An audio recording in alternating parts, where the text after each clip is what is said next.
여러분 안녕하세요. 노태우의 3분 심장입니다.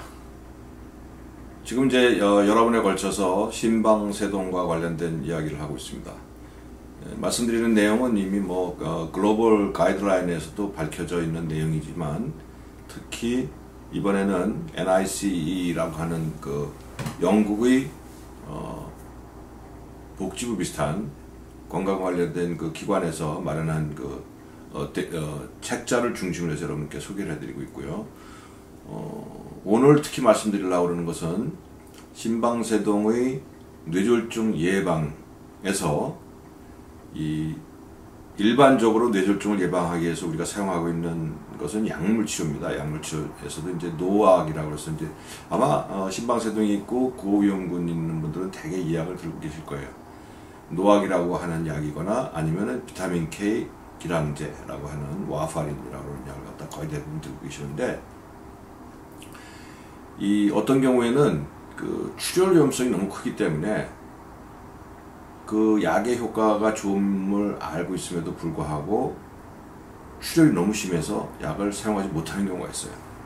근데 출혈이 심하다고 해서 뇌졸중이 안 생기는 것도 아니거든요. 뇌졸중의 위험도 크고 출혈의 위험성도 큰 거예요. 이런 경우는 참 일반적인 치료로서 참 곤란합니다.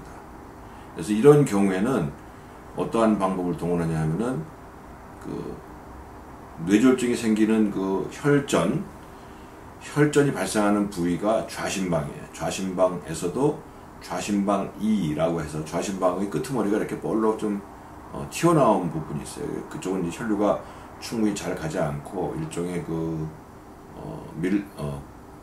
말단 팽된 부분이라고 얘기할 수 있거든요. 그래서 그 부분에 이제 혈류가 아주 원활하게 소통되지 않고 약간 혈액이 저류하는 경향이 있어요.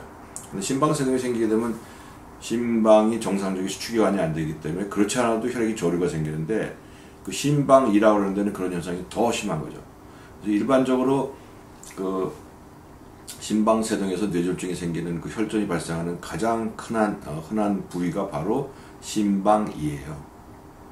그래서 그 심방2를 약 가지고 조절했으면 참 좋은데, 그게 약을 사용하는 게 불가능한 경우에는 그 심방2를 기계적으로 아예 떼어내거나 심방2를 잘라서 떼어내버려서 심방 안을 갖다가 좀 그러한 부위, 혈전이 잘 생기는 부위를 아예 제거해버리는 수술을 하기도 해요. 가슴을 열고 하는 수술은 그렇게 많지 않고요. 그건 이제 심방 다른 원인 때문에 가슴을 열어야 되는 경우, 즉 판막질환이 있거나 이런 다른 원인 때문에 가슴을 개흉을 해야 되는 경우에는 이제 심방세동이 있고, 또 뇌졸중의 위험성은 큰데 출혈의 위험성도 크고, 이런 경우에는 이제 수술해서 하는 김에 아예 심방 2 부분을 아예 기계적으로 잘라가지고 떼어내는 수도 있고요. 두 번째 또 다른 방법은 수술도 이제 개흉해서 하는 방법도 있고요. 또 한 가지는 그 흉곽경을 통해 가지고 가슴을 절개하지 않고 흉곽경을 통해서 좌심방 2를 잘라내기도 합니다.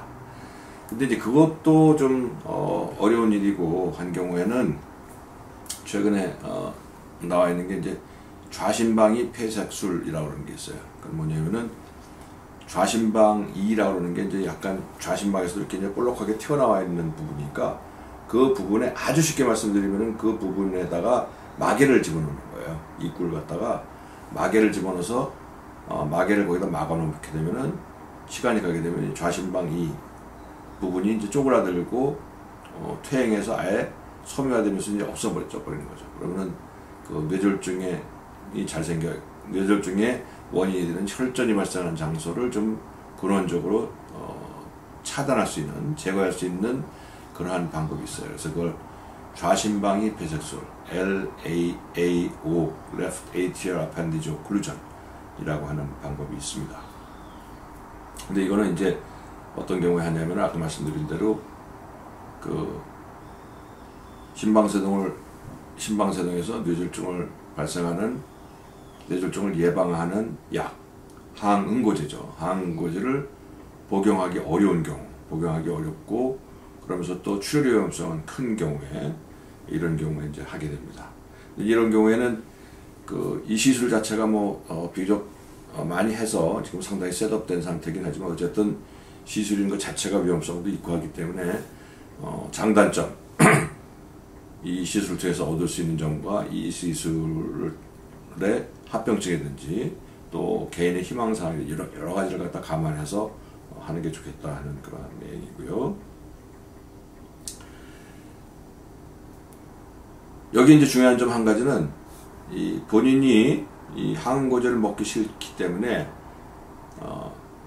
그냥 항응고제가 먹을 수 있는 상황임에도 불구하고 또 본인이 복용할 수도 있고 또 충분히 복용할 수 있는 상황임에도 불구하고 그거가 싫은 이유만 가지고 하진 말아라 이렇게 얘기를 하고 있어요. 왜 그러냐면은 물론 이것도 효과는 있지만 효과가 아직까지 이렇게 항응고제만큼 아주 명백하다 하는 거는 그러한 근거가 약간은 좀 모자라는 게 있어요. 앞으로 이제 시간이 가면서 더 많은 연구를 통해서 이게 확실하다 라고 하면 좋겠는데 아직까지 그 정도 단계는 아니에요. 그래서 항응고제를 복용할 수 있고 또 본인이 그 약을 먹는 데 있어서 그렇게 아주 심각한 문제가 있지 않다 하면은 항응고제를 먹는 게 우선이다 이런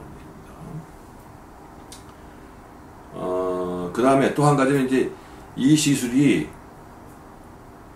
아직 그렇게 아주 광범위하게 많은 기관에서 많은 그 심장 의사들에 의해서 이루어지고 있지는 않아요. 그 다음에 이 시술 자체에 그 난이도도 있고 또 합병증도 있을 수 있어요.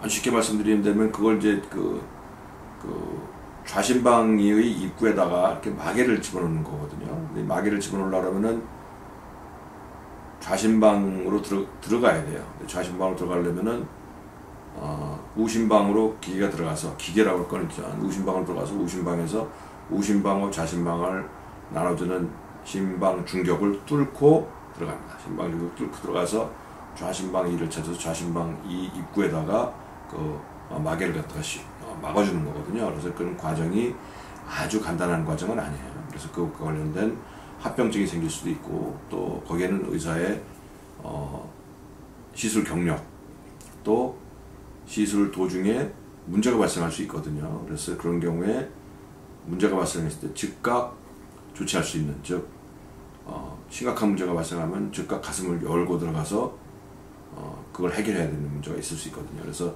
심장 수술에 뒷받침이 될 수 있는 병원에서 또 그 시술의 경력이 있는 의사가 하는 경우를 권장하고 있어요.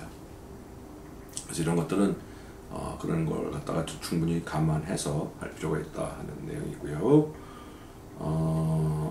네, 이 정도가 되겠네요.